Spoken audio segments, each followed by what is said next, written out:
गई इंदिये सुकाये, जोगे वेदे कसाय नाणेय, संयम दंसन लेसा, भविया सम्मत सन्नी आहारे, गुणजीवा पज्यती, पाना सन्नाय मग्गणा ओय, उव ओगो वियकमसो, विसंतु परुवणा भणिया, झाणाविय पज्जाविय, जाय कुलकोडी संजुआ सव्वे, गहना दियेण भणिया, कमेण 24 ठाणानी. अंतिम शासन नायक 1008 भगवान महावीर स्वामी की जय. द्वादशांग श्रुत देवी की जय. स्वाध्याय कक्ष संपेपर्यंत आपणा सर्वांना चतुर्विध आहाराचा त्याग असणार आहे. 24 ठाण चर्चा आपण बघतो आहे आणि त्यामध्ये मती श्रुत अवधी ज्ञानाचा चार्ट आपण बघितला आणि याच्यामध्ये गतिचारही आहे. जीव समास 4थ्या पासून 12व्या पर्यंत गुणस्थान 4थ्या पासून 12व्या पर्यंत असणार आहे. नंतर समीचीन ज्ञान आहे ही, त्याच्यामुळे 4थ्या पासून 12व्या पर्यंतची गुणस्थान असणार आहे. शिवाय या ठिकाणी योगाचे सगळे भेद संभवतात, कारण हे जीव मुनी पण बनू शकतात आणि मग मुनी अवस्थेत त्यांना आहारक द्विकचं सत्व किंवा उपयोग दोन्ही प्रकारचं असू शकतं. अशा तऱ्हेची ही मती श्रुत अवधी ज्ञान वाले जीव असणार आहे. यामध्ये भावाचं प्रकरण आपण राहिलेलं होतं, तर आपण याच्यामध्ये भाव पाहू किती लागतात. जर आम्ही औपशमिक भावाचा विचार केला तर मतीश्रुत अवधी ज्ञानी वाल्यांना औपशमिक सम्यक्त्व लागू शकतं आणि 12व्या पर्यंत गुणस्थान असल्यामुळे चारित्र देखील संभवनीय आहे. म्हणजे औपशमिक चारित्र देखील ह्या जीवांना असू शकतं. काही जीव त्याच्यामधले श्रेणी आरोहण करतील तर त्यांना औपशमिक चारित्र संभवनीय आहे. क्षायिक भावांच्या बाबतीत बघितलं तर क्षायिक भाव 12व्या गुणस्थानापर्यंत लावायचे आहे आम्हाला, आणि म्हणून क्षायिक सम्यक्त्व आणि क्षायिक चारित्र आम्ही लावू शकणार आहे. कारण बाकीचे भाव जे आहे या 13व्या गुणस्थानात प्राप्त होतात आणि त्या ठिकाणी मतीश्रुत अवधी ज्ञान राहत नाही, तर केवल ज्ञानाची प्राप्ती होते. म्हणून बाकीचे क्षायिक भाव त्या ठिकाणी लागणार नाही. क्षायिक चारित्र उपशपक श्रेणी चढणारा आहे या अपेक्षेने आणि सम्यक्त्व असं राहू शकेल. नंतर क्षायोपक्षमिक भाव. क्षायोपक्षमिक भाव 18 प्रकारचे आहे. या 18 प्रकारांमध्ये 3 कुज्ञान आता बाजूला गेले, कारण कुज्ञानी नाही तो. त्यामुळे सम्यक ज्ञान त्याच्या जीवनात असेल आणि सम्यक ज्ञान असेल तर 4 सम्यक ज्ञान त्याला असू शकतात. 3 दर्शन आहे, चक्षु अवधी दर्शन. 5 लब्धी सर्वच जीवांना असतात, यांनाही 5 लब्धी आहेतच. शिवाय मतिश्रुतवाला, अवधीवाला क्षायोपक्षमिक सम्यक्त्वी पण असू शकतो, म्हणून ते सम्यक्त्व पण आहे. जे संयमी पण तो बनू शकतो आणि सकल संयमी पण बनू शकतो. म्हणजे क्षायोपक्षमिक भावातून फक्त 3 कुज्ञान बाजूला होतील, बाकीची भाव त्या ठिकाणी क्षायोपक्षमिक घटित होतील. औदैक भावाचा विचार करत असताना औदैक भाव पाहताना 4 गती तर लागतातच, 4 कषाय पण लागतात, 3 वेद पण लागतात. आता इथे मिथ्यात्व संपलेलं आहे म्हणून मिथ्यात्व नाही. अज्ञान औदैक ज्ञान असणारच आहे म्हणून औदैक ज्ञान आहे. असंयमी पण तो 4थ्या गुणस्थानवरती जीव असेल तर असंयमी पण असू शकतो. असिद्धत्व तर असणारच आहे आणि 6 लेशा त्याच्या जीवनात असू शकतात. अशा तऱ्हेने हा जीव 21 भावांपैकी केवळ एक मिथ्यात्व भाव त्याच्या जीवनात राहणार नाही आणि बाकीचे 20 भाव औदैक भावांपैकी राहील. आणि पारिणामिक भाव आता नक्की तो भव्यच आहे, म्हणून जीवत्व आणि भव्यत्व हे 2 भाव लागणार आहे. अशा तऱ्हेने हे आपण बघितलं. आता प्रश्न आहे, मति ज्ञान किसे कहते है. मति ज्ञान आधी पण आपण हे पाहिलेलं आहे. तसं मति ज्ञान कशाला म्हणायचं तर पहिल्यांदा तर या ठिकाणी मति ज्ञानावरण कर्माचा आणि वेद्यांतराय कर्माचा क्षयोक्षम हे अंतरंग निमित्त कारण असावं लागतं. कोणत्याही जीवाला जर आम्हाला मतिश्रुत ज्ञानाची प्राप्ती आहे तर त्याचं अंतरंग निमित्त कारण मति ज्ञानावरण कर्माचा आणि वेद्यांतराय कर्माचा क्षयोक्षम त्या ठिकाणी निश्चित असला पाहिजे. कारण ज्ञानाचं प्रगटीकरण हे क्षयोक्षमानी होतं आणि ज्ञान जाणण्याला शक्य आहे हे सामर्थ्य वीर्यांतराय कर्माच्या क्षयोपक्षमानी प्राप्त होतं. म्हणून या दोनही कर्माचा क्षयोक्षम असताना आणि बहिरंग 5 इंद्रिये आणि मनाची सहाय्यता असताना, कारण याच्यामधलं जर एकही इंद्रिय कमी असेल तर त्या इंद्रियाच्या माध्यमातून ज्ञान होणार नाही. म्हणजे क्षयोक्षमता आहे पण क्षयोक्षम असताना देखील द्रव्य इंद्रियामध्ये बिघाड असल्यामुळे ज्ञानाची प्राप्ती होणार नाही. म्हणून 5 इंद्रियाची परिपूर्णता पाहिजे. नंतर मनाचे पण अवलंबन असावं लागतं. अशा तऱ्हेने मूर्त आणि अमूर्त वस्तूंचा, कारण मती ज्ञानाच्या माध्यमातून जसं आम्ही मूर्तिक द्रव्य जाणू शकतो तसं अमूर्तिक द्रव्य देखील जाणू शकतो. अवधी ज्ञानाची मर्यादा आहे. अवधी ज्ञान केवळ मूर्तिक पदार्थांना जाणू शकतं. पण मतिश्रुत ज्ञानाचा विषय सांगताना तत्वार्थ सूत्रामध्ये त्यांनी सूत्र ठेवलं, मतिश्रुतयोर निबंधो द्रव्येष्व सर्व पर्यायेषु. की मतिश्रुत ज्ञानाचा निबंध म्हणजे विषय काय आहे. मतिश्रुतयोर निबंधो, निबंध काय आहे त्यांचा तर त्या ठिकाणी सर्व द्रव्य आणि असर्व पर्यायी. सर्व द्रव्य त्याला सर्व द्रव्य जाणू शकतो आणि असर्व पर्यायींना काही पर्यायींना मतिश्रुत ज्ञान जाणू शकतो. म्हणून मतिश्रुत ज्ञानाच्या माध्यमातून मूर्तिक आणि अमूर्तिक दोन्ही पदार्थांचं ज्ञान होऊ शकतं. पण हे ज्ञान होत असताना कसं होतं, असर्व पर्यायेषु म्हणजे एक देशतः ते जाणतात आणि विकल्पात्मक विकल्पाकार म्हणजे आकार सहित जाणतं. कारण ज्ञान हे नेहमी सविकल्प असतं. ज्ञान आकार सहित जाणतं म्हणून ज्ञानाला सविकल्प म्हटल्या जातं, दर्शनाला निर्विकल्प किंवा निराकार म्हटल्या जातं. आता माझा प्रश्न या ठिकाणी थोडा अजून आहे की जे केवल ज्ञान आहे हे केवल ज्ञान सविकल्पात्मक आहे की निर्विकल्प आहे. जे केवल ज्ञान आहे हे सविकल्प आहे की निर्विकल्प आहे. निर्विकल्प. निर्विकल्पच असेल ना. निर्विकल्प आहे. अजून विकल्प देशाचा विकल्प राहते त्यांना. ज्ञान गुण असा आहे. ज्ञान गुण जर आपण बघितला अभेद रूपाने तर तो निर्विकल्प आहे. आणि ज्ञान गुणाची जी पर्याय आहे मग ती केवल ज्ञानाची पर्याय असेल, केवल ज्ञान आहे तरी देखील ते सविकल्पात्मक आहे. या ठिकाणी सविकल्प याचा अर्थ ज्ञान जाणत असताना प्रत्येक पदार्थांच्या आकाराला ते जाणतं, जसं आहे तसं जाणतं.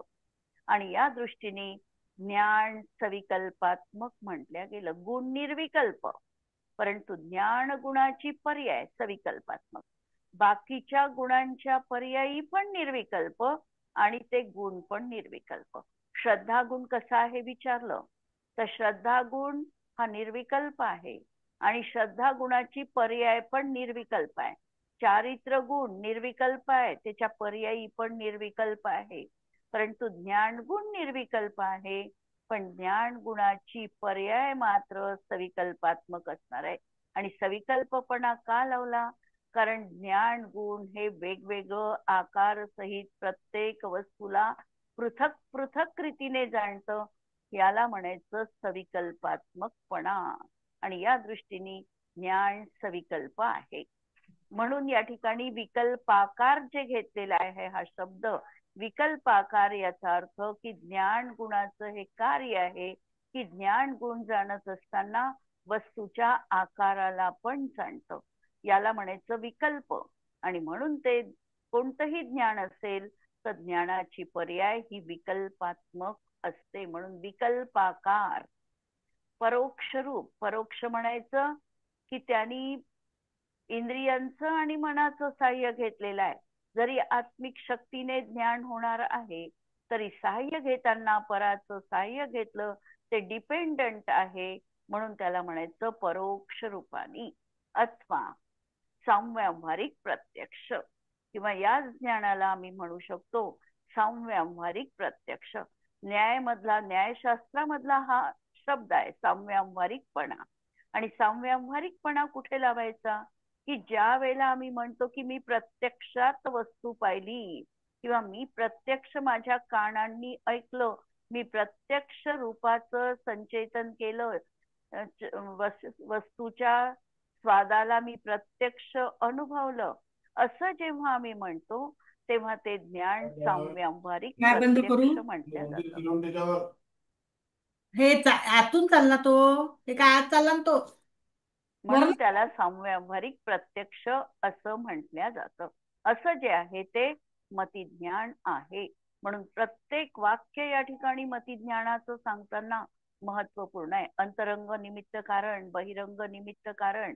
अंतरंग निमित्त कारण कोणतं आहे मतिज्ञान किंवा श्रुतज्ञानाचं? तर मतिज्ञानावरण कर्माचा आणि वीर्यांतराय कर्माचा क्षयोक्षम, हे अंतरंग निमित्त कारण. बहिरंग निमित्त कारण पदार्थ आणि इंद्रियांचा सन्निकर्ष. हा, पदार्थ आणि इंद्रियांचा सन्निकर्ष म्हणजे 5 इंद्रिय आणि मनाची उपलब्धता असणे. नंतर विषय काय मतिज्ञानाचा, श्रुतज्ञानाचा विषय? साही द्रव्य. साही द्रव्य हा विषय आहे. मूर्तिक आणि अमूर्तिक द्रव्य म्हणजे साही द्रव्य. आणि साही द्रव्य विषय असताना विषय अजून सीमित झाला काही पर्यायी, म्हणजे भूतकालाच्या काही, भविष्यकालाच्या काही, अशा पर्यायींना ते जाणू शकतं. नंतर कसं जाणतं? एक देश जाणतं म्हणजे आंशिक जाणतं. नंतर कसं जाणतं? विकल्पाकार जाणतं म्हणजे वस्तूच्या आकाराला पृथक पृथक रीतीने जाणतो, परोक्ष रूपाने जाणतो, किंवा त्याला आम्ही व्यावहारिक सांव्यावहारिक प्रत्यक्ष म्हणू शकतो. अशा रीतीने जे जाणतं ते मतिज्ञान आहे. किंवा धवलाकारांनी व्याख्या दिली जय धवलामध्ये कि इंद्रिय और मन के निमित्त से शब्द रस स्पर्श रूप गंध आदि विषयों में अवग्रह इहा अवाय और धारणा रूप ज्ञान होता है, वह मति ज्ञान है. अवग्रह, इहा, अवाय आणि धारणा या 4 गोष्टी या कशा आहे? मतिज्ञानाच्या 4 स्टेप्स आहे. या स्टेप बाय स्टेप मतिज्ञान त्या ठिकाणी जाणू शकतो. पुढे येणारच आहे अवग्रह कशाला म्हणायचं. पहिल्यांदा ते पाहून घेऊ. अवग्रह कशाला म्हणायचं? पहिल्यांदा कशाला म्हणायचं अवग्रह?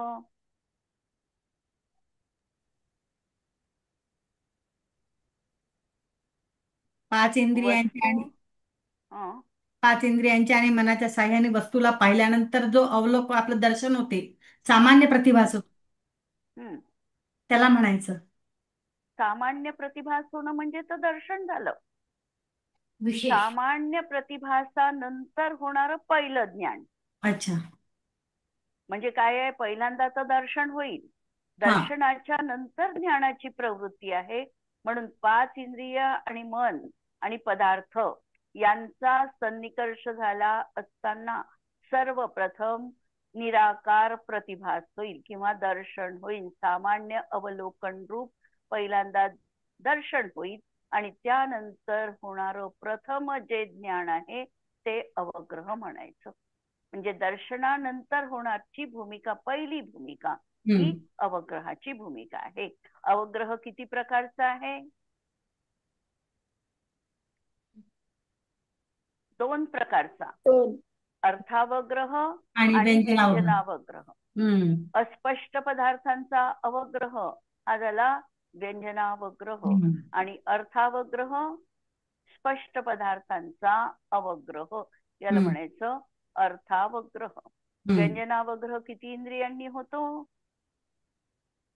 4 इंद्रियांनी व्यंजनावग्रह होतो. आणि चक्षु आणि मन 6 इंद्रियांनी अर्थावग्रह होतो.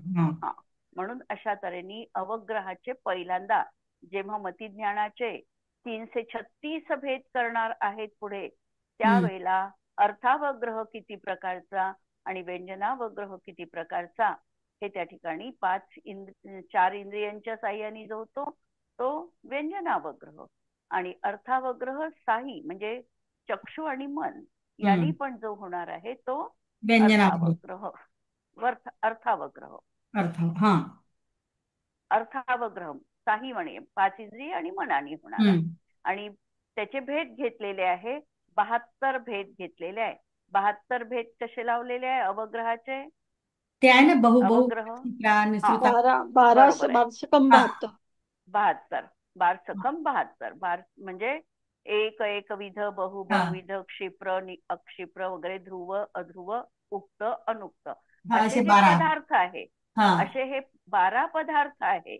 आणि या 12 पदार्थांच्या माध्यमातून होणारं पहिलं ज्ञान, दर्शनानंतर होणारं पहिलं ज्ञान म्हणजे व्यंजनावग्रह, आणि व्यंजनावग्रहानंतर अर्थावग्रह.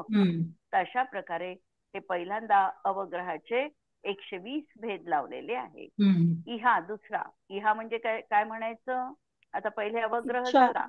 इच्छा म्हणजे पुढे काय आहे हे याचं इच्छा होणे, इच्छा होणे म्हणजे अवग्रह. जाणण्याची जिज्ञासा असणं म्हणजे अवग्रहाने जाणलेल्या पदार्थाविषयी विशेष जाणण्याची इच्छा होणं याला म्हणायचं इहा. इहाचा अर्थ आहे इच्छा, जिज्ञासा. जसं उदाहरण तत्वार्थ सूत्रामध्ये त्यांनी दिलेलं आहे की दूरवर आकाशामध्ये पंक्ती दिसते आहे उडणारी, तर ती बगळे आहे की पताका आहे असं जाणण्याची इच्छा होणं याला म्हटलेलं आहे इहा. इहा नंतर होणारा अवाय.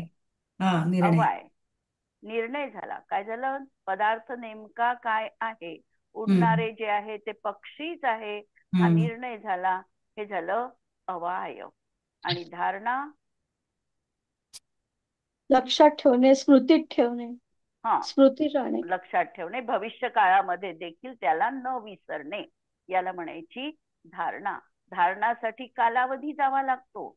अवग्रह इहा आणि अवाय हे 3 लागोपाठ होऊ शकते, किंवा अवग्रह होऊन पण सुटू शकतो. कधी इहा होऊनही सुटू शकतं मतिज्ञान, कधी अवायपर्यंत पोचेल. पण धारणा मात्र कालांतराने आम्हाला दिसणार आहे, धारणा ताबडतोब आम्हाला दिसणार नाही. अशा तऱ्हेने हे जर आम्ही 4 भेद पाहिले आणि 12 प्रकारचे पदार्थ पाहिले, या सगळ्यांची आम्ही टोटल केली तर मतिज्ञानाचे 336 भेद सांगितलेले आहे.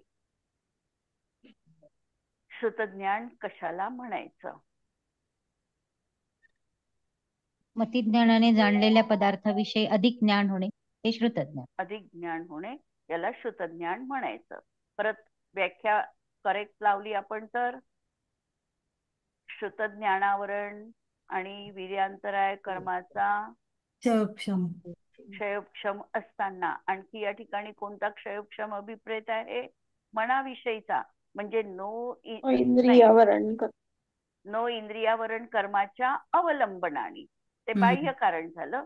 हा अंतरंग कारण श्रुतज्ञानावरण कर्माचा आणि वीर्यांतराय कर्माचा क्षयोक्षम, नो इंद्रियावरण कर्माचं अवलंबन आणि प्रकाश किंवा उपाध्याय आदी बहिरंग कारणांचं निमित्त कारण. अशा रीतीने जे ज्ञान मूर्तिक आणि अमूर्तिक सर्व वस्तूंना त्याच्या काही पर्यायींसही, परत कसं जाणतं विकल्पात्मक, नंतर परोक्ष रूपानी आणि लोक अलोक की व्याप्ती ज्ञान रूप अस्पष्ट जाणता है. अस्पष्ट का म्हटलं? परोक्ष ज्ञान आहे म्हणून त्याला अविशद किंवा अस्पष्ट म्हणायचं. जरी स्पष्ट जाणल्या गेलं तरी देखील ते ज्ञान अशा प्रकारे इंद्रियांवर अवलंबून असल्यावर, मनावर अवलंबून असल्यामुळे त्याला त्या ठिकाणी काय म्हटलेलं आहे? अस्पष्टच म्हटलेलं आहे, अविशदच म्हटलेलं आहे. म्हणून श्रुतज्ञानावरण कर्मके क्षयोक्षम से हे अंतरंग निमित्त कारण, नो इंद्रिय के अवलंबन से हे बाह्य निमित्त कारण, आणि प्रकाश उपाध्याय आदी बहिरंग सहकारी निमित्त कारण. याच्या माध्यमातून मूर्तिक आणि अमूर्तिक वस्तूंना लोक आणि अलोक को व्याप्ति ज्ञान रूप से अस्पष्ट जानता है, उसको श्रुत ज्ञान कहते हैं. किंवा दुसरी व्याख्या दिली, जो परोक्ष रूप से संपूर्ण वस्तुओं का अनेकांत रूप दर्शाता है, संशय विपर्य आदि से रहित है, उस ज्ञान को श्रुत ज्ञान कहते हैं. श्रुत ज्ञान कितने प्रकार का होता है? श्रुत ज्ञानाचे प्रकार अंगबाह्य आणि अंगप्रविष्ट. अंगप्रविष्ट. दोन अंगबाह्य आणि अंगप्रविष्ट. आणखी दुसऱ्या प्रकारे द्रव्यश्रुत आणि द्रव्यश्रुत आणि भावश्रुत. हा. किंवा प्रमाण अशा आणि प्रकारे. नय पण प्रमाण आणि नय. प्रमाण तर सगळे ज्ञान प्रमाण आहे, श्रुत ज्ञानाचा एकटा भेद नाही. नय श्रुत ज्ञानाचा भेद आहे. नय श्रुत ज्ञानाचा भेद आहे. प्रमाण तर सगळे ज्ञान प्रमाण आहे. म्हणून नुसत्या श्रुत ज्ञानात आपल्याला प्रमाण आणि नय नाही म्हणता येत. नय श्रुत ज्ञानाचा एक भेद आहे असं म्हणू शकतो आपण. म्हणून श्रुत ज्ञान दोन प्रकारचा, अंगबाह्य किंवा अंगप्रविष्ट. अंगबाह्य अंगप्रविष्ट म्हणजे जे गणधरांनी सांगितलंय आणि आचार्यांनी लिहिलंय ते अंगप्रविष्ट आहे, आणि अंगबाह्य म्हणजे नंतरच्या आचार्यांनी लिहिलेले. नंतरच्या आचार्यांनी जे लिहिलेलं आहे त्याला अंगबाह्य असं म्हटलेलं आहे. अंग प्रविष्ट किती प्रकारचं आहे? 11 अंग 14 पूर्व. 11 अंग 14 पूर्व. याच्यामध्ये काही सुटतात, त्याच्यामुळे 12 अंगच सांगायचे. अच्छा. 11 अंग 14 पूर्वामध्ये जो दृष्टिवाद 12वा अंग आहे त्याचे पूर्व तर भेद येतो, पण सूत्र परिकर्म वगैरे जे भेद आहे ते सुटतात. म्हणून त्या ठिकाणी 12 अंग हे त्याचे भेद सांगायचे. म्हणून 12 त्याचे भेद आहे. किंवा भावश्रुत ज्ञान आणि द्रव्यश्रुत ज्ञान हे देखील दोन भेद आहे. सुटतात म्हणजे काय? सुटतात म्हणजे दृष्टिवाद अंगाचे जे 5 भेद केलेले आहे. हो. शेवटचा 12वा अंग त्याच्यामध्ये एक भेद आहे सूत्र परिकर्म, नंतर प्रज्ञप्ती, पूर्व, आणि एक आणखी भेद आहे चुलिका. तर याच्यामधला फक्त पूर्व घेतला जातो 14 पूर्वात, आणि बाकीचे हे जे 4 भेद आहे हे सुटतात. त्याच्यामुळे आमची ज्ञानाची व्याप्ती कमी होते. म्हणून सांगताना 12 अंग सांगायचे. लावतात आपण लावले आहे तसेच 11 अंग 14 पूर्व उपाध्याय परमेष्ठीच्या गुणांच्या अपेक्षेने. पण जर आम्ही श्रुत ज्ञान म्हटलं तर 12 अंग परिपूर्ण. म्हणून आम्ही श्रुत केवली कुणाला म्हणतो की जो 12 अंगांचा धारी आहे, म्हणजे सगळेच्या सगळे त्याच्यामध्ये गर्भित होतात. म्हणजे 11 अंग 14 पूर्वाचेच तर धारी सांगतात श्रुत केवली. आता आपण शॉर्ट म्हणजे आता रूढी आहे ती म्हणून म्हणतो. अच्छा. पण नाही तर 12 अंगाचे धारीच म्हणायला पाहिजे त्यांना पूर्ण, कारण श्रुतज्ञान तेवढं आहे 12 अंगामध्ये निबद्ध आहे. बोलताना आता बोलतो उपाध्याय परमेष्ठीचे गुण 11 अंग 14 पूर्व सांगितल्या जातात. मग त्या अपेक्षेने आपण म्हणतो ते म्हणजे प्रचलित आहे ते. परंतु थोडस बारीक पाहिलं तर हे पूर्ण भेद सांगायचे 12. मग नाही तर मग त्याचे दृष्टिवाद अंगाचे 5 भेद लावा, कारण पूर्व त्याच्यातला एक भेद आहे की नाही. आणि सूत्र प्रथमानुयोग चुलिका हे सुटून जातात त्याच्यामध्ये भेद. त्याच्यामुळे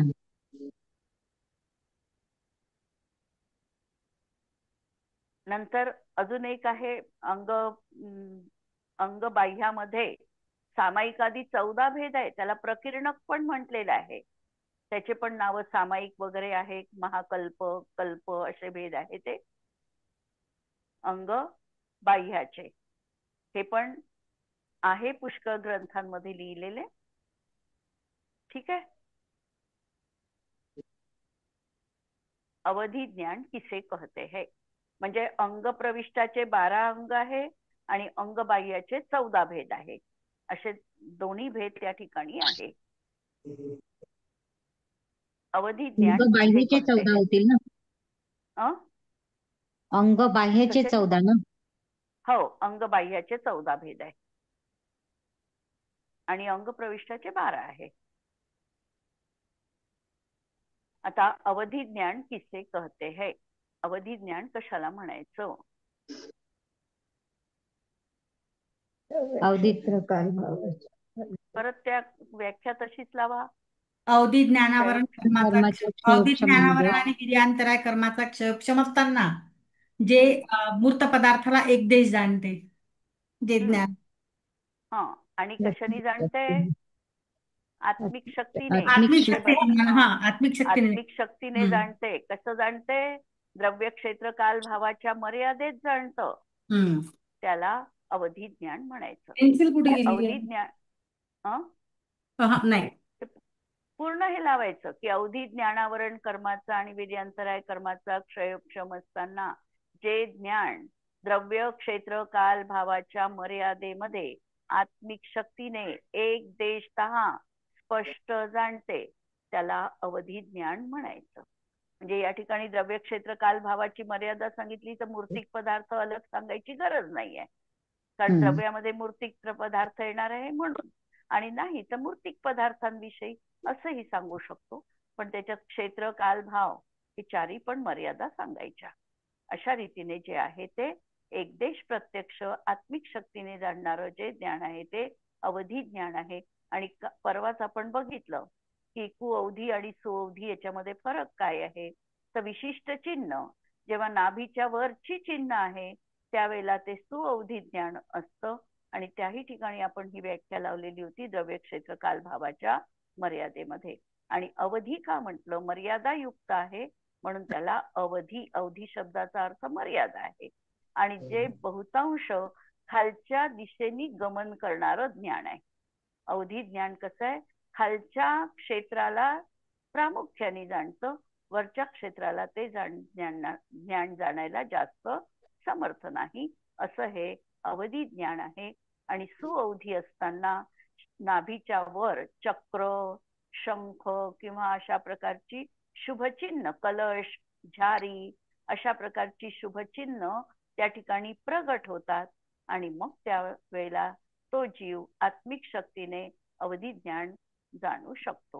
अवधी ज्ञानाचे भेद आलेले आहे पुढे. ठीक आहे. किंवा इथे आता दिलेलं आहे जो प्रत्यक्ष ज्ञान अंतिम स्कंध पर्यंत परमाणु आदी मूर्त द्रव्यों, कारण क्षेत्रा द्रव्याची मर्यादा सांगताना ते अवधी ज्ञान परमाणु पर्यंत जाणू शकतो. आणि मनपर्यय ज्ञान त्याच्याही पेक्षा सूक्ष्म, म्हणजे अविभाग प्रतिच्छेदांपर्यंत मनपर्यय ज्ञान जाणू शकतो. आणि हे ज्ञान परमाणु पर्यंत जाण्याला समर्थ आहे. अशा प्रकारे जाणतो उनको अवधि ज्ञान जानना चाहिए. द्रव्य क्षेत्र काल भाव के विकल्प से अनेक प्रकार के पुद्गल द्रव्य को जो प्रत्यक्ष जानता है उसे अवधि ज्ञान कहते हैं. अवधि ज्ञान कितने प्रकार का है? अवधि ज्ञान किती प्रकारांचं आहे? तर अवधि ज्ञान 2 देशावधी प्रकारचं आणि आहे. सर्वावधी. प्रत्यय आणि हा. गुणप्रत्यय. देशावधी, सर्वावधी, देशावधी परमावधी. आणि परमावधी. 3. देशावधी, परमावधी आणि सर्वावधी हे 3 प्रकारचं. किंवा दुसरं विभंगावधी आणि विभंगावधी भवप्रत्यय अवधी, भवप्रत्यय हा, अवधी आणि गुणप्रत्यय अवधी है ना. भवप्रत्यय अवधी आणि गुणप्रत्यय अवधी, की भवाच्या प्रधानतेने जे ज्ञान होतं ते भवप्रत्यय, आणि तप, तपश्चरण आदीच्या माध्यमातून ज्या ज्ञानाची प्राप्ती होते ते गुणप्रत्यय अवधी ज्ञान. आता तीर्थंकरांना जन्मतः जे ज्ञान असतं ते गुणप्रत्यय असतं की भवप्रत्यय असतं? तीर्थंकरांना जे जन्मजात अवधी ज्ञान असतं त्या ज्ञानाला गुणप्रत्यय म्हणायचं की भवप्रत्यय? भवप्रत्यय. गुणप्रत्यय राहील ना. भवप्रत्यय. त्याला भवप्रत्यय म्हटल्या जातं. ते ज्ञान भवप्रत्ययच म्हटल्या जातं. आणि गुणप्रत्यय म्हणजे तपश्चर्येच्या माध्यमातून विशिष्ट रीतीने प्राप्त झालं आणि दोन्हींमध्ये अंतरंग निमित्त कारण समान आहे. भवप्रत्यय असेल किंवा गुणप्रत्यय असेल, दोहोंचही अंतरंग निमित्त कारण समान आहे. शिवाय जे भवप्रत्यय अवधी ज्ञान आहे हे नियम आणि देशावधीच असतं. तीर्थंकरांचंही जे भवप्रत्यय अवधी ज्ञान म्हटलं जातं ते कोणतं असतं तर देशावधीच असतं. जेव्हा तीर्थंकर दीक्षा घेतात त्यावेळेला त्यांना मग परमावधी किंवा सर्वावधी होतं. आणि परमावधी आणि सर्वावधी हे अवधी ज्ञान तद्भव मोक्षगामी जीवालाच प्राप्त होतं. देशावधीचं तसं नाही, पण परमावधी आणि सर्वावधी मात्र हे तद्भव मोक्षगामी जीवांनाच प्राप्त होतं. भव प्रत्यय अवधि ज्ञान देव नारकियों के होता है और गुण प्रत्यय अवधि ज्ञान मनुष्य और तिर्यंचों के होता है. गुण प्रत्यय अवधि ज्ञानाचे कोणते भेद आहेत? 6 भेद आहेत ते घ्यायचे का? हा, ते 6 ह्रियमान, भेद आहेत ते. वर्धमान, हो, अवस्थित, बरोबर आहे. अनवस्थित आणि तिसरं काय? अनुगामी आणि अनुगामी, अनुगामी. अननुगामी. हा, अनुगामी आणि अनुगामी. जे भवांतरामध्ये सोबत जातं ते अनुगामी अवधी ज्ञान, जे जाणार नाही ते अनुगामी अवधी ज्ञान. नंतर वर्धमान आणि हीयमान. जे ज्ञान शुक्ल पक्षाप्रमाणे वाढत जातं. कारण वाढत का जातं की त्या जीवांची परिणामांची विशुद्धता वाढते आणि म्हणून ते ज्ञान वाढत जातं. ते ज्ञान आहे वर्धमान अवधी ज्ञान. हीयमान की जे ज्ञान आता मुनींना प्राप्त झालं, मुनींना प्राप्त झाल्यानंतर परिणामांमध्ये संक्लेशता आली, परिणाम इतके विशुद्ध राहिले नाही तर त्यांचं ते अवधी ज्ञान कमी कमी होत जातं. ते हीयमान म्हटल्या जातं. नंतर अवस्थित अवधी ज्ञानाची प्राप्ती झाल्यावर जे जसं आहे तसं कायम राहतं, कमी अधिक होत नाही, त्याला म्हणायचं अवस्थित. आणि जे अनवस्थित की कमी अधिक होतं, कधी कमी होईल किंवा कधी वाढेल. उपमा दिली आहे भरती ओहोटीच्या लहरींप्रमाणे, कधी कमी कधी अधिक होईल ते अनवस्थित. आणि अवस्थित स्थिर राहतं ते अवस्थित म्हटल्या जातं. अशा तऱ्हेने अवधी ज्ञानाचे हे मुख्य 6 भेद सांगितले. कुठे कुठे प्रतिपाती आणि अप्रतिपाती असे देखील अवधी ज्ञानामध्ये सुद्धा 2 भेद लावलेले आहे. कारण हे जे परमावधी आहे, सर्वावधी आहे, हे सुटत नाही. तर या 2 ज्ञानाला अप्रतिपाती म्हटल्या जातं. आणि अवधी ज्ञान देशावधी असेल तर ते सुटू शकतं, म्हणून त्याला प्रतिपाती असं देखील म्हटल्या जातं. हे 2 इथे लावलेले नाही आहे, पण काही काही ठिकाणी हे 2 भेद पण अपेक्षित आहे. मतिश्रुत ज्ञान में योग मार्गना किस प्रकार लगानी चाहिए? मतिश्रुत ज्ञानात योग मार्गना लावताना मतिश्रुत ज्ञानींना सामान्यतः गुणस्थानाच्या गुणस्थानाच्या अनुसार लावायचे अपेक्षित ना आपल्याला? हो तसेच लावायचे. सामान्यतः पाहिले तर 15 योग सांगितले होते आपण, है ना? परंतु चतुर्थ गुणस्थान वरतीला किती योग होतील? आरद्विक नाही ना त्याच्यात, मग 13 आरद्विक होणार नाही, म्हणजे 13 होतील. पंचम गुणस्थान वरतीला परत त्याच्यात ते मिश्र वगैरे काढले, मिश्र कर्माण काढले, वैक्रेकी नाही वैक्रेकी काढला. हा, वैक्रियकही काढावं लागतं. म्हणजे 9 योग. औदारिक 9, 4 मनाचे, 4 वचनाचे आणि 1 औदारिक काय योग. कारण 5वं गुणस्थान आहे, 5वं असल्यामुळे देव नारकींना नाहीच होत, त्यामुळे ते 2 काढले. आणि मिश्र अवस्थेत ते संभवनीय नाही, म्हणून औदारिक मिश्र आणि कारमाण मिश्र आणखी कमी झालं. अशा प्रकारे 9 योग राहतील. 6व्या गुणस्थान वरतींना परत आता इथे आरद्विक येतील, आरद्विक आणि इव्हन ते हे जातील, म्हणजे 9 मध्ये 2 ऍड केले तर होऊन जाईल. हा, 9 मध्ये 2 मिश्रण ऍड ज्ञान. करायचे म्हणजे 11 योग होतील. 7व्या गुणस्थान पासून 12व्या पर्यंत आहारक द्विक नाही राहणार परत.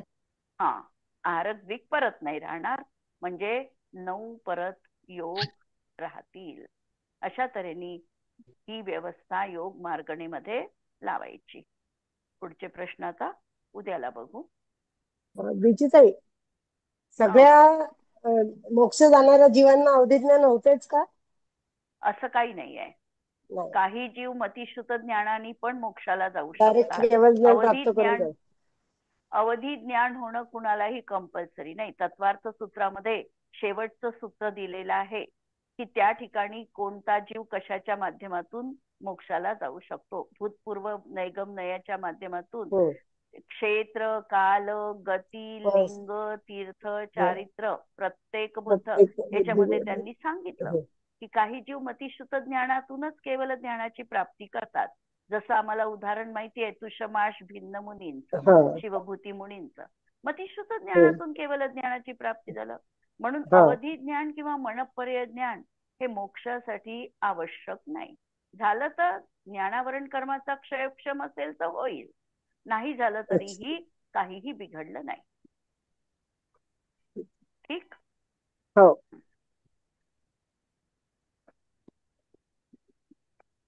स्याद्वादनय षट्द्रव्य गुण पर्याय और प्रमाणक जड कर्म चेतन बंध का अरु कर्म के अवसान का कह कर स्वरूप यथार्थ जग का जो किया उपकार है उसके लिए जिनवाणी माँ को वंदना शत बार है, वंदना शत बार है. नमो अरिहंताणम, नमो सिद्धाणम, नमो आयर्याणम, नमो वज्रायाणम, नमो लोये सवसाहुणम. सर्वांना जय जिनेंद्र.